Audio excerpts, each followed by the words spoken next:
Bem-vindos a mais um vídeo do canal Gap Filosófico. Hoje, basicamente, falaremos aqui sobre alguns aspectos do anarquismo científico de Paul Feyerabend, né? E contextualizando aqui, né, com outras perspectivas filosóficas, epistemológicas, do modo geral, né, no que concerne essa perspectiva, digamos, anarquista. Feyerabend era contra uma determinada concepção que ele chamava de inocente, de um anarquismo inocente, né? Que pressupunha uma exacerbação de um relativismo exacerbado acerca do método científico. Feyerabend, né, posteriormente à elaboração de seu livro Contra o Método, que foi revisado várias vezes, né, por motivos de o mesmo, né, conceber que a sua crítica ao racionalismo, né, Feyerabend, crítico majoritariamente da ideia de racionalismo, como nós vamos ver aqui daqui a pouco, ele percebe que naquele determinado contexto ele não pode levar a uma concepção radical essa ideia de crítica ao racionalismo, dado os momentos, inclusive políticos gerais daquele determinado contexto, pois ele percebe que é necessário, em momentos de, digamos, extrema desordem, né? Apesar disso ser engraçado, vindo diante de um anarquista metodológico, chamemos assim, né? Essa necessidade de criar um determinado parâmetro moral para a epistemologia que se constrói, pautado na própria ideia de racionalidade. Porém, aparecem outras questões aqui que nós vamos ter a oportunidade de discutir e debater, né? Dentro do âmbito da epistemologia, o Feyerabend é um dos três pilares, né, digamos assim, da epistemologia, entre aspas, contemporânea, né, dentro da filosofia da ciência, né, ao lado do Popper, ao lado do Lakatos, né, e o Feyerabend correndo aí, digamos assim, nessa chamada terceira via, fazendo uma crítica do racionalismo. Não é uma crítica tão nova, né, mas o modo que o Feyerabend coloca essa questão em alguns aspectos, original, e o modo pelo qual ele se defronta, de certa forma, vem demonstrar, de certa maneira, um confronto com a própria ideia de racionalidade, que é o tema que é recorrente aqui no canal, inclusive, né? A gente trata aqui em vários aspectos a crítica da esquizoanálise, e essa crítica à racionalidade, ela, de certa forma, ela aparece em várias questões, diante da perspectiva da crítica do idealismo, diante da perspectiva da crítica da ideia de totalidade, diante da perspectiva da ideia da dialética hegeliana, sabe? Aparece sempre numa perspectiva no qual isso está sempre circunscrito em um determinado âmbito epistemológico específico. E aqui, né, estamos abordando aqui um pouco de filosofia da ciência dessa perspectiva, né? Então vamos fazer algumas paráfrases com um artigo e com um texto do Feyerabend contido no artigo, e a partir disso, né, dá maior consistência essa abordagem breve que nós vamos fazer aqui nesse vídeo. Então, diante dessa questão que eu tinha colocado aqui, né, há um movimento do Feyerabend de refazer, né, a questão do contra o método. Que método é esse? É um método demasiado racional, racionalista, né, erigido primeiramente de maneira mais forte, né, no aspecto científico pelo próprio Descartes, né. Então, um livro que dá o que falar. Entretanto, ele faz algumas revisões tendo em vista essas problemáticas que aparecem, que ele percebe do movimento, né, digamos assim, político do contexto no qual ele estava inserido. Então, o Feyerabend diz assim: esta era a minha opinião em 1970. Escrevi a primeira versão deste ensaio. Os tempos mudaram. Considerando algumas tendências na educação dos Estados Unidos, politicamente correto, meios acadêmicos, etc., em filosofia, aí abre parênteses, pós-modernismo, e o mundo em geral, penso que se deva dar à razão agora um peso maior. Não porque ela seja e sempre tenha sido fundamental, mas porque isso parece ser necessário, dadas as circunstâncias que ocorrem bem frequentemente hoje, mas que podem desaparecer amanhã, para criar uma abordagem mais humana. E aqui é curioso, né, que essa abordagem mais humana do Feyerabend pressupõe, a partir dele fazer uma crítica a esses a priori contidos no racionalismo, a ideia de humanidade, digamos assim, já bem a priorística, né? Pelo menos é o que aparece aqui como indício aqui nesse contexto, né? Prossigamos aqui para outra citação do próprio Feyerabend, né? Em outro contexto, em outro momento, né? Se eu não me engano, aqui em 92, segundo artigo. E ele diz assim: filosofias simples, sejam de um tipo dogmático ou mais liberal, têm seus limites. Não há soluções gerais, um alargado liberalismo. E aqui é, é um problema, né? Não sei o que é que ele entende por liberalismo, né? Mas a própria ideia de liberalismo ela é problemática, limitada por si só, muito aferrada a determinados essencialismos, como já nos disse Nietzsche lá em Crepúsculo dos Ídolos, né? A perspectiva da acusação que Nietzsche faz ao próprio liberalismo quando totalizam só digamos, a crítica que Nietzsche faz ao socialismo, né? Nietzsche também tem uma crítica muito interessante lá, num texto, né, em Crepúsculo dos Ídolos, que não fica só encerrado lá, né, mas a própria ideia de essencialização, a ideia de indivíduo autônomo que vem do liberalismo é complicada, mas creio que o Feyerabend está utilizando isso aqui em outro contexto, né? Mas sigamos. Um alargado liberalismo na definição de fato pode ter graves consequências. Eu acho que ele está falando de um tipo de relativismo, né? Enquanto faz um excelente sentido a ideia de que a verdade é ocultada e mesmo pervertida pelos processos destinados a estabelecê-la. Eu, consequentemente, novamente alerto ao leitor quanto a que não tenho intenção de substituir princípios velhos e dogmáticos por outros novos e mais libertários. Por exemplo, eu não sou nenhum populista para quem o apelo ao povo é a base de todo conhecimento, nem um relativista para quem não há verdades enquanto tais, mas apenas verdades para este ou aquele grupo e ou indivíduo. Tudo o que digo é o que os não especialistas frequentemente sabem, mas que os especialistas devem, consequentemente, ser consultados para que os profetas da verdade, incluindo aqueles que fazem uso de seus argumentos, mas frequentemente que raramente são levados por uma visão que colide com os próprios eventos que essa visão deve explorar. E aqui é uma questão muito interessante que ele se coloca entre a concepção de verdades absolutas epistemológicas e entre a concepção relativista, né? O que me remete, de certa maneira, a algo que já tinha sido mencionado pelo Nietzsche, que é a noção do perspectivismo. Não se trata, apesar de assumir em determinados sentidos a questão, né, de um conhecimento que possa ser, de certa forma, atingindo mesmo que parcialmente, né, conhecer-se algo de um determinado modo, ele não pressupõe, né, uma metodologia única que se debruça sobre um determinado objeto e que descubra a verdade sobre esse objeto, entretanto, também não admite um relativismo absoluto da verdade que possa ser colocada ao bel prazer do observador. Então, é uma posição muito interessante, né? Que, em certos aspectos, toca também o que aparece em Nietzsche, que é a questão do perspectivismo, né? Que é o modo de se erigir concepções de verdades que podem ser, inclusive, isso aqui sou eu interpretando, tá?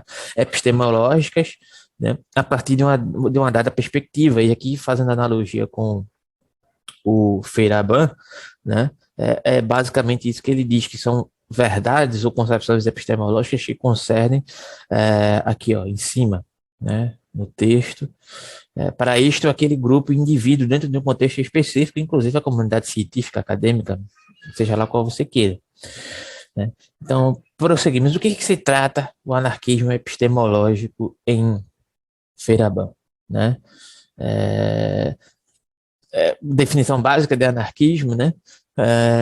Oposição ao princípio único, anarquismo. Por isso que muitas vezes tentam associar Nietzsche com o anarquismo, e nos fragmentos póstumos, Nietzsche tem uma rejeição veemente contra o anarquismo, que possivelmente seria associado a esse anarquismo inocente, no qual o próprio Feyerabend coloca aqui, né? Porque o Feyerabend coloca uma questão muito interessante: rejeitar esse princípio único, essa anarquia, esse anarquismo, não é dizer que nós iremos rejeitar todos os métodos para chegar a uma determinada concepção organizacional. Isso também está, inclusive, dentro dos aspectos anarquistas. Entretanto, Nietzsche ele tinha uma rejeição muito forte contra o anarquismo, porque ele afirmava que, de certa forma, o anarquismo era uma forma de degenerescência, né? Associado, inclusive, aos movimentos socialistas naquele contexto, mas existe um problema muito grande entre anarquistas e socialistas e comunistas, isso aí já é outra questão. Mas para Nietzsche, basicamente, o anarquismo também era uma forma de essencialização, né? Entretanto, como o Feyerabend coloca aqui, né? Ele coloca que esse anarquismo inocente teria uma relação de destituição com toda a concepção de ordem, né? E aí você que estiver comentando aqui, sabe, assistindo e for anarquista, você pode deixar seu comentário aí. Inclusive já tivemos alguns anarquistas aqui no canal.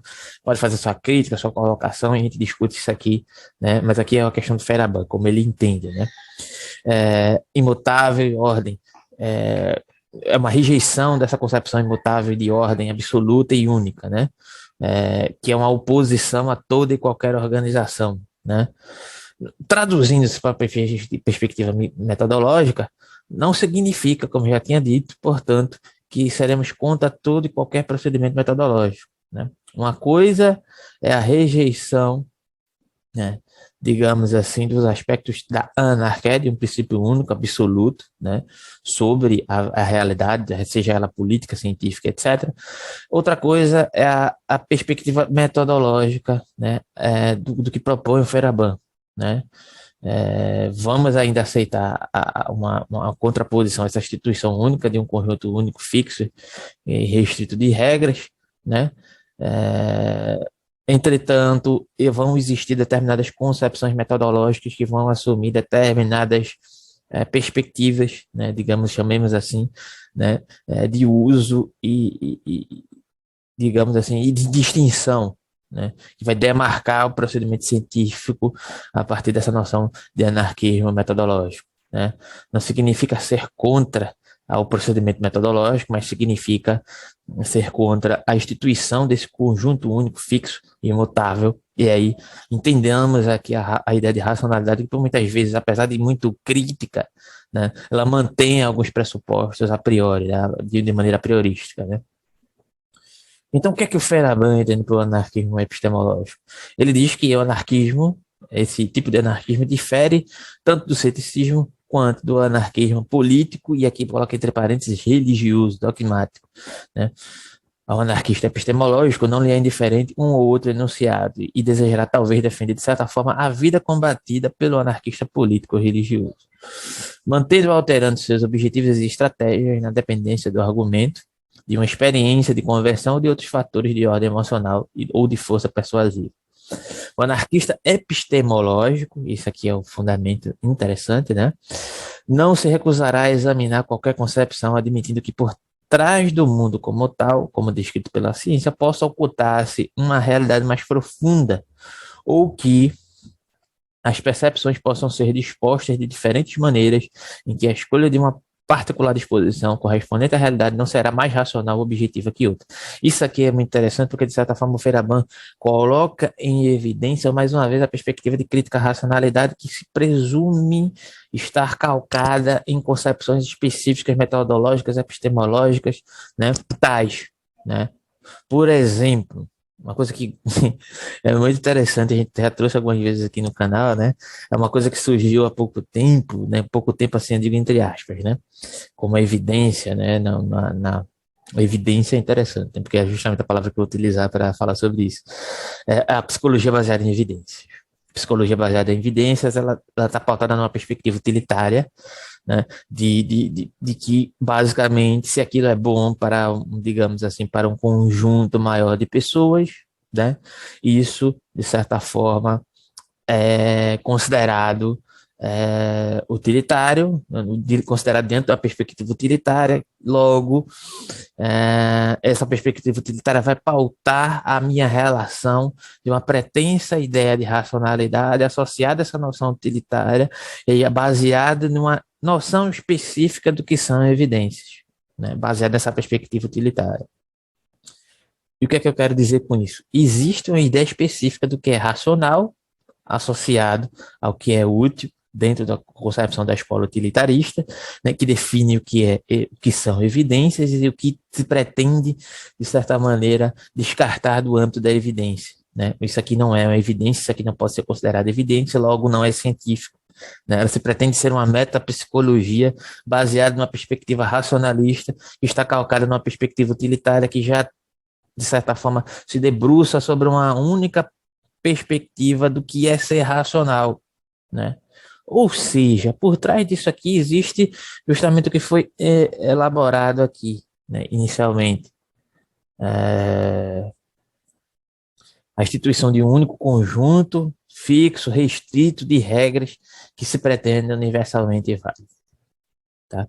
Então, tudo aquilo que não for calcado naquela perspectiva de racionalidade não é racional e mais. Não é, acho que creio que o Feyerabend ele diz ainda o seguinte: existem perspectivas de racionalidade várias, né? Elas podem ser consideradas, inclusive as perspectivas não racionais, que podem ser utilizáveis dentro de um contexto metodológico científico. E aí aparece uma questão já bem interessante no próprio Feyerabend, que é a noção de tudo vale. Tudo vale não é que qualquer coisa valha, né? Não é um relativismo absoluto, mas dependendo do contexto de aplicabilidade metodológico, né, dentro daquele exame científico, né, eu posso pressupor qualquer método que seja, desde que ele seja aplicável àquele determinado contexto, de acordo com um parâmetro científico. Então, anarquismo epistemológico não é um relativismo absoluto a partir dessa noção, né? Ele é uma disposição para além das perspectivas metodológicas instituídas como comuns e predominantes, com uma crítica de pano de fundo à questão da racionalidade, das racionalidades várias, digamos assim, né? E para além das racionalidades consideradas válidas e predominantes, né? Através dessa concepção anarquista epistemológica. Então, basicamente isso que eu queria trazer hoje. Provavelmente esse vídeo vai ter uma continuidade, né? Foi mais para dar uma inserção dessa concepção do Feyerabend, já que eu tinha trago aqui num videocast, né, sobre a questão da liberdade de expressão e regulação das mídias, algo sobre isso, para dar uma noção mais geral, né, que eu tinha me remetido à questão do Feyerabend e a metodologia científica no qual o Feyerabend, de certa forma, Ciris, caso você queira ajudar o canal, possa ajudar o canal. Nosso Pix, nosso Apoia-se, segue na descrição, é muito importante que você deixe a sua colaboração aí no nosso Apoia-se, no nosso Pix, né? Você tem acesso a algumas promoções que nós estamos oferecendo, envio de livros, sorteios de livros, né? Nesse mês, final de ano, você está podendo escolher 2 títulos ao fazer a colaboração, seu nome já aparece lá. Eu posso entrar em contato com você através do Telegram, ou através das próprias mensagens, ou você informa que fez o Apoia-se. A gente entra em contato e envia os livros para você sem nenhum custo adicional, apenas com o seu apoio, tá? Deixando lá no nosso Apoia-se. Ou você pode colaborar com o nosso canal no nosso Pix, que segue na descrição, e entrar nos nossos grupos do Telegram para poder sugerir temas e debater conosco as nossas temáticas dos vídeos, ou sugerir alguma questão lá no grupo do Telegram que vem crescendo, tá? Muito obrigado. Curta o vídeo, compartilha, se inscreva no canal que está chegando aqui aos 1.000 inscritos, né? Muito obrigado a vocês aqui. Seria interessante que virássemos o ano já com os 1.000 inscritos, né? Mas creio que não. Estabeleci um prazo, pelo menos até fevereiro. E é isso. Até o próximo vídeo do nosso canal Gap Filosófico. Muito obrigado e até a próxima.